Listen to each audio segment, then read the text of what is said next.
Добро пожаловать в мой канал. La station spatiale Tiangong-1 en juin 2012. Crédit Jiuquan Space Centre, AFP publié le 1-4-2018 à 22h07. Une course à 26 000 km/h dans l'atmosphère, avant de se désintégrer en une vaste boule de feu.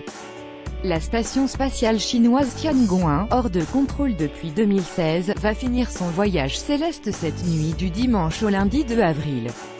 Le bureau des débris spatiaux de l'ESA a fourni son estimation finale pour la rentrée, prévoyant une fenêtre d'environ 4 heures centrée sur 1h07 GMT, 3h07 heure de Paris, NDLR, le 2 avril, indique l'agence européenne sur son site. Nous sommes à la limite de ce que nous pouvons prévoir, ajoute-t-elle. Ces projections correspondent à celles annoncées à l'agence France Presse par Florent Delfly, astronome de l'Observatoire de Paris. La station devrait rentrer dans l'atmosphère dans les heures entourant le passage de dimanche à lundi, heure GMT. La station spatiale abandonnée pèse environ 8 tonnes mais ne devrait pas causer de dégâts en tombant. La Chine promet au contraire un spectacle splendide, semblable à une pluie de météorites.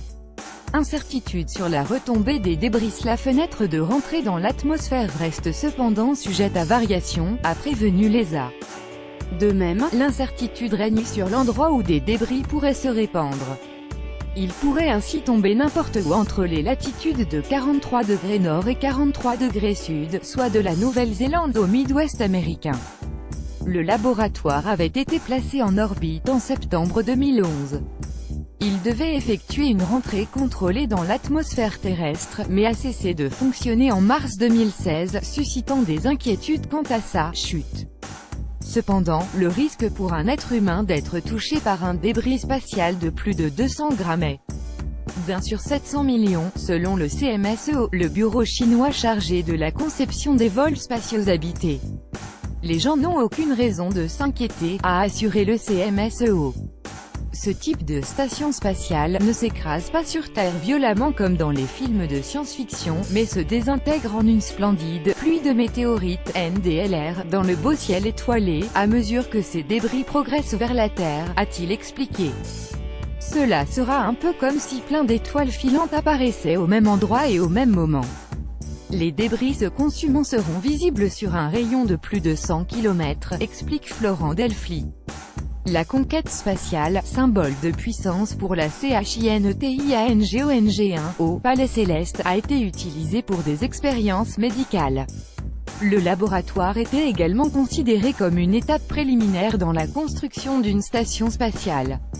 En 60 ans de vols spatiaux, il y a eu quelques 6000 rentrées non contrôlées de gros objets fabriqués par l'homme, et un seul débris a touché une personne, sans la blesser, selon Stanley Mince, un expert de l'ESA. La chaleur croissante et les frictions entraîneront ensuite la combustion ou l'explosion de la structure principale, à quelques 80 km de la Terre, d'après la même source. La plupart des fragments se disperseront dans l'air et un petit nombre retombera relativement lentement avant de s'écraser, probablement en mer. Les océans occupent plus de 70% de la surface terrestre. La station Tiangong-1 est le 50e plus gros objet à effectuer une rentrée non contrôlée depuis 1957, estime Jonathan McDowell, un astronome du Centre d'astrophysique Harvard-Smithsonian aux États-Unis. La Chine a investi des milliards d'euros dans la conquête spatiale pour tenter de rattraper l'Europe et les États-Unis. Coordonnée par l'armée, elle est perçue comme un symbole de la puissance retrouvée du pays. La rédaction vous recommande lire la